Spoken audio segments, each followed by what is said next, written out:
नमस्कार, आप देख रहे हैं न्यूज़ इंडिया। मैं हूं आपके साथ ऋतु तोमर। बुलेटिन की शुरुआत करेंगे बड़ी खबर के साथ। बुलंदशहर में न्यूज़ इंडिया की खबर का असर देखने को मिला। खबर चलने के बाद कमल सिंह हत्याकांड में कार्रवाई की गई। कमल सिंह हत्याकांड में 4 आरोपी गिरफ्तार किए गए हैं। 3 नामजद समेत 4 लोग गिरफ्तार किए गए। खबर चलाने के बाद एसएसपी संतोष कुमार सिंह ने संज्ञान लिया। सुबह 3 बजे कमल की गोली मारकर हत्या कर दी गई थी। बुलंदशहर के खुर्जा नगर कोतवाली क्षेत्र में यह हत्या हुई थी। इस खबर को बड़ी ही प्रमुखता के साथ न्यूज़ 1 इंडिया ने दिखाया, जिसके बाद खबर का असर देखने को मिला। खबर चलने के बाद कमल सिंह हत्याकांड में कार्रवाई की गई। कमल सिंह हत्याकांड में 4 आरोपी गिरफ्तार किए गए हैं। 3 नामजद समेत 4 लोग गिरफ्तार किए गए हैं और खबर चलने के बाद एसएसपी संतोष कुमार सिंह ने संज्ञान लिया। सुबह 3 बजे कमल की गोली मारकर हत्या की गई थी। बुलंदशहर के खुर्जा नगर कोतवाली क्षेत्र में हत्या हुई थी। खुर्जा के अंतर्गत सुल्तानपुर गांव में एक कमल सिंह नाम के व्यक्ति की डेड बॉडी में मिली थी। सुबह के करीब 4 बजे पुलिस द्वारा तत्काल उसमें कार्रवाई करते हुए बॉडी को पीएम के लिए भेजा गया और इसमें जो नामजद अभियुक्त थे, 4 अभियुक्तों को गिरफ्तार कर लिया गया है और इसमें जो अग्रिम वैधानिक कार्रवाई की जा रही है। खुर्जा के अंतर्गत सुल्तानपुर गांव में तो खबर पर ज्यादा जानकारी के लिए इस वक्त अशोक कुमार हमारे संवाददाता जुड़े हुए हैं। अशोक, बड़ी ही प्रमुखता के साथ न्यूज़ 1 इंडिया ने इस खबर को दिखाया था, जिसके बाद खबर का असर देखने को मिला और पुलिस ने कार्रवाई की। कार्रवाई करते हुए 4 लोगों को गिरफ्तार किया गया है। पूरी जानकारी चाहूंगी आपसे। बिल्कुल, आपको बता दूं कि बुलंदशहर में ये खुर्जा नगर का मामला था, जहां दलित की निर्मम तरीके से हत्या कर दी गई थी। करीबन 4 बजे अपनी ड्यूटी पर गया था फैक्ट्री में और इसे हत्या करके इसको रोड पर फेंक दिया गया था, जिसमें आक्रोश होकर कुछ गांव के ग्रामीणों ने इसमें रोड को जाम करा था, जिसमें एसएसपी और डीएम की मांग हो रही थी और उनकी मांगों को लेकर, जिसमें एसएसपी ने थाना प्रभारी को दिशा निर्देश दिए थे, जिसमें 4 आरोपियों को गिरफ्तार कर लिया है। न्यूज़ 1 इंडिया ने प्रमुखता से खबर चलाई थी, जिसका संज्ञान एसएसपी संतोष कुमार ने लिया और तुरंत इसमें 4 आरोपियों को गिरफ्तार कर लिया। 3 इसमें नामदर्शक, एक अज्ञात में युवक को भी गिरफ्तार किया है। अब देखना ये होगी कि तमाम इसमें राजनीतिक गलियारों में भी मुद्दा उठ चुका था। भीम आर्मी पूरी तरीके से सक्रिय देख रही थी, जिसमें मांगों को लेकर अब उनकी क्या मांग होंगी कि लगातार उनको हत्या के लेकर उन्होंने जाम लगाए थे। 20 लाख रुपए अपनी मांग कर रहे थे, एक मकान मांग रहे थे, इसकी सरकारी नौकरी मांग रहे थे।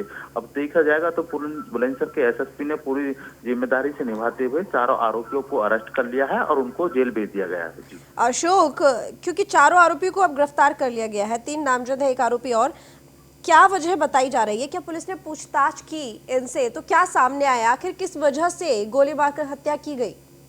बिल्कुल, आपको बता दूं कि जो ये दलित युवक था, ये किसी मामले को लेकर इसमें 2 दिन पहले एक झगड़ा हुआ था इन 2 युवकों से, जिसको लेकर लेन देन को लेकर इसकी हत्या कर दी गई थी।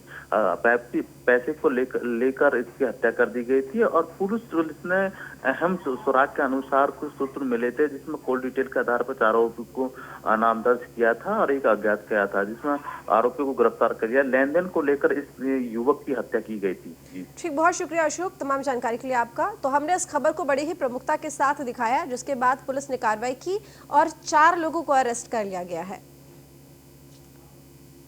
मेरठ से खबर, जहां पर प्रसपा प्रमुख शिवपाल यादव का बड़ा बयान। सपा के साथ विलय करने का समय गया। शिवपाल यादव ने यह बयान दिया, प्रसपा प्रमुख, जिन्होंने कहा कि सपा के साथ विलय करने का समय अब गया। प्रसपा के साथ जिसको गठबंधन करना है वो बात करे।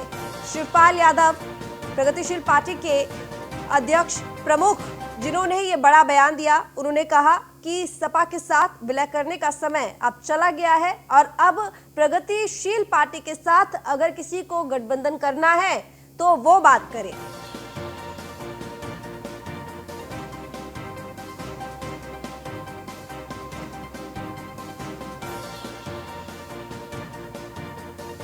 तो बसपा प्रमुख शिवपाल यादव ने यह बड़ा बयान दिया, कहा कि सपा के साथ अब गठबंधन करने का, विलय करने का जो समय था अब वो गया।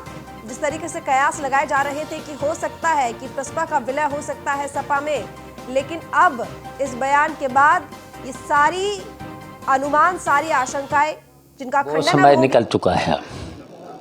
जैसे कि भतीजा है, वो तो गुस्साबंद करेंगे, वो समय निकल चुका है, वो समय निकल चुका है। जब तक मैंने पार्टी नहीं बनाई थी तब मौका था, लेकिन अब हमने पार्टी बना ली है, जो कदम आगे बढ़ा दिया है, तब वो पीछे मुड़ने वाला नहीं है। हमारे प्रगतिशील समाजवादी पार्टी रहेगी, चाबी चुनाव चिन्ह रहेगा, जिसको अलायंस करना है वो बात करे।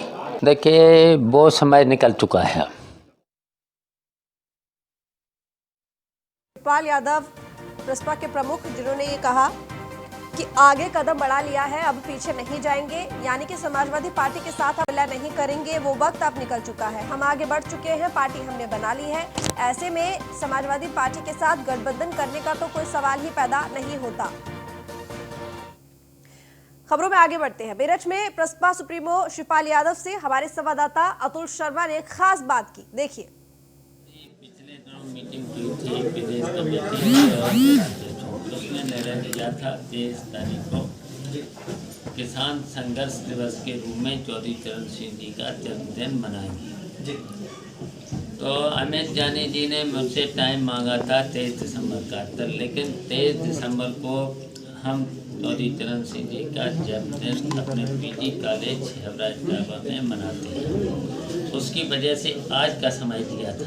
जिस तरह से अमित जानी लगातार प्रयास कर रहे हैं अपने क्षेत्र के अंदर, क्या अगले आने वाले चुनाव में आपके यहाँ से आपने आज ही घोषित किया है कि विधायक की सीट के लिए आपने इनको बनाया है, जो समाजवादी पार्टी से भी कोई विधायक के लिए उतरेगा या फिर अमित जानी आपकी साइड से रहेंगे? देखिए, हमने अपनी प्रगतिशील समाजवादी पार्टी की तरफ से पहला प्रत्याशी सिवाल खास में अमित जानी को घोषित कर दिया है। क्या समाजवादी पार्टी में ही आपकी प्रगतिशील पार्टी मिलने को तैयार है या नहीं? अगर मिलती है तो क्या अमित जानी ही यहाँ से विधायक का चुनाव लड़ेंगे? देखिए, हमारी प्रगतिशील समाजवादी पार्टी रहेगी, चाबी का चुनाव चल रहेगा। और मैंने तो नारा दिया है जो डॉक्टर लोहिया ने 1963 में गैर कांग्रेसवाद का नारा दिया था। अब कि मैंने इसलिए नारा दिया है कि उससे भी बदतर हालत इस समय पूरे देश में है। तो मैंने गैर भाजपावाद जितने भी सेकुलर हैं, समान विचारधारा की जो पार्टियाँ हैं, सब इकट्ठे होकर के भारतीय जनता पार्टी को हटाएं।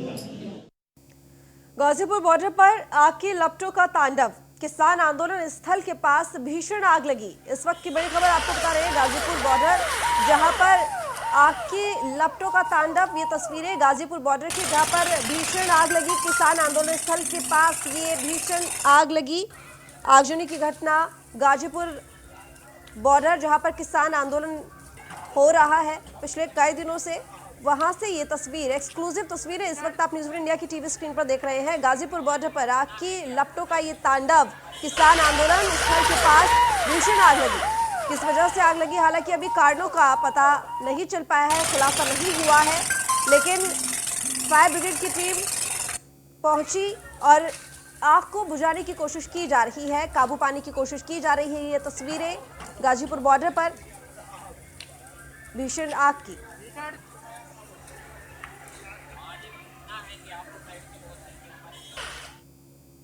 बुलंदशहर से खबर, जहां पर जिला कारागार में गर्म कपड़े और कंबल का वितरण किया गया। कैदियों को 500 कंबल, 100 शॉल बांटे गए। कारागार में महिला कैदियों के साथ 16 बच्चों को गर्म कपड़े वितरित किए गए। न्यूज़ वन इंडिया के डायरेक्टर शैलेंद्र शर्मा रहे कार्यक्रम में मौजूद।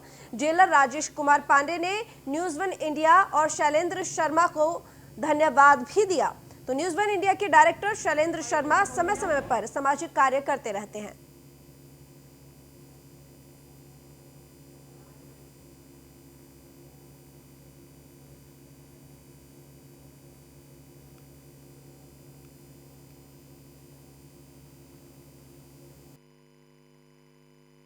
देखिए, 500 गर्म कंबल है, 100 गर्म शाल है महिलाओं के लिए, और महिलाओं के साथ रह रहे 16 बच्चों के लिए गर्म कपड़े हैं। ये न्यूज़ वन इंडिया के managing director mister Shailendra Sharma के द्वारा इस कारागार को डोनेट किया गया है। इसके लिए मैं कारागार परिवार की तरफ से मिस्टर शैलेंद्र शर्मा जी को बहुत बहुत धन्यवाद देता हूँ, आभार प्रकट करता हूँ। धन्यवाद। मथुरा से खबर जहां पर स्वास्थ्य विभाग की बड़ी लापरवाही सामने आई। कोरोना पॉजिटिव प्रसूता को जनरल वार्ड में भर्ती कराया गया। प्रसूता और मासूम बच्चे को आइसोलेट भी नहीं किया गया। मथुरा के महिला जिला चिकित्सालय का ये मामला है, जहां पर स्वास्थ्य विभाग की ये एक बड़ी लापरवाही। कोरोना काल में कोरोना पॉजिटिव प्रसूता को जनरल वार्ड में भर्ती कराया, जहां कोरोना काल में इस बात पर बेहद ध्यान दिया जाना चाहिए कि अगर कोई कोरोना पॉजिटिव है तो उसको आइसोलेट कर दिया जाए या उसको कोरोना वार्ड में शिफ्ट किया जाए। ऐसे में एक प्रसूता को जनरल वार्ड में ही शिफ्ट करा दिया गया। तो प्रसूता और मासूम डिलीवरी हुई है तो पॉजिटिव निकली है, क्या हुआ है? पॉजिटिव निकली है। कहाँ की रहने वाली बताइए आपने? अड़िंग की। कब भर्ती कराई थी? 19 तारीख को रात को 9:30 बजे। तो आज कैसे मालूम पड़ा? आज इन लोगों ने रिपोर्ट दी हुई। टेस्ट कराया? हाँ। क्या नाम है इनको? श्वेता। क्या? श्वेता। श्वेता डिलीवरी के लिए आई थी, है ना? हाँ। वाराणसी के बाबा बटुक भैरव का मंदिर की अनोखी परंपरा है। यहाँ मंदिर में विशेष पूजा के बाद प्रसाद के रूप में टॉफी, बिस्कुट के अलावा मांस और मदिरा का भोग लगाया जाता है। भगवान महादेव के इस दरबार में एक साथ सात्विक, राजसी और तामसी तीनों रूपों में विराजते हैं। धर्म की नगरी काशी में शरद ऋतु के विशेष दिन में बाबा का त्रिगुणात्मक श्रृंगार किया जाता है। मंदिर के महंत भास्कर पुरी ने बताया कि दुनिया का यह अद्भुत दरबार है, जहां बाबा तीनों रूप में विराजते हैं। जी का त्रिगुणात्मक श्रृंगार है, जिसमें सुबह सात्विक सफ़ेद फूलों से श्रृंगार हुआ है। इसमें राजस रूप में बाबा का आप लोग दर्शन कर रहे हैं, जिसमें बाबा का गुलाब से श्रृंगार और पूरा नरमुंड माला मोती से श्रृंगार हुए हैं। 56 प्रकार के भोग लगे हैं। मदिरा 5 बोतल मदिरा से खप्पर भरा हुआ है। अब मदिरा सारे सामने आपके हैं। 56 पूरा प्रकार के हवन वो भोग लगे, सामने हवन हो चल रहे हैं। और कल सुबह बाबा को बटुकों का भंडारा है। रात्रि तांत्रिक पूजन हो गए, जिसमें मीट, मछली, पूरी, बड़ा, शराब के द्वारा तांत्रिक पूजन संपन्न होगा। रुक करेंगे खबरों की ओर। वाराणसी दौरे पर सीएम योगी आदित्यनाथ। सीएम योगी ने सर्किट हाउस में कार्यकर्ताओं संग बैठक की। आगामी चुनाव को लेकर संगठन के कार्यकर्ताओं से ये बैठक की गई। सर्किट हाउस से बाबा विश्वनाथ दर्शन के लिए निकले सीएम योगी आदित्यनाथ। तो सीएम योगी आदित्यनाथ वाराणसी पहुंच चुके हैं और वाराणसी दौरे पर गए हुए हैं सीएम योगी आदित्यनाथ। सीएम योगी ने सर्किट हाउस में सबसे पहले तो कार्यकर्ताओं के साथ बैठक की। आगामी चुनावों को लेकर संगठन के कार्यकर्ताओं से बैठक की, जिसमें चुनावों को लेकर चर्चा हुई। जिस तरीके से पंचायती चुनाव नजदीक हैं, विधानसभा चुनाव 2022 में, उनको लेकर ये बैठक की गई कार्यकर्ताओं के साथ। उसके बाद सर्किट हाउस से बाबा विश्वनाथ दर्शन के लिए सीएम योगी आदित्यनाथ निकले। नोएडा को साफ सुथरा बनाने के लिए सीईओ रितु महेश्वरी लगातार नई तकनीकों का प्रयोग कर रही हैं। आज सेक्टर 6 में हार्टिकल्चर वेस्ट के निस्तारण के लिए बनाए गए कंपोस्ट प्लांट का उद्घाटन किया। नोएडा में सभी 56 सेक्टरों का कूड़ा कचरे का किया जाएगा निस्तारण। मौके पर नोएडा अथॉरिटी के उच्चाधिकारी भी मौजूद रहे।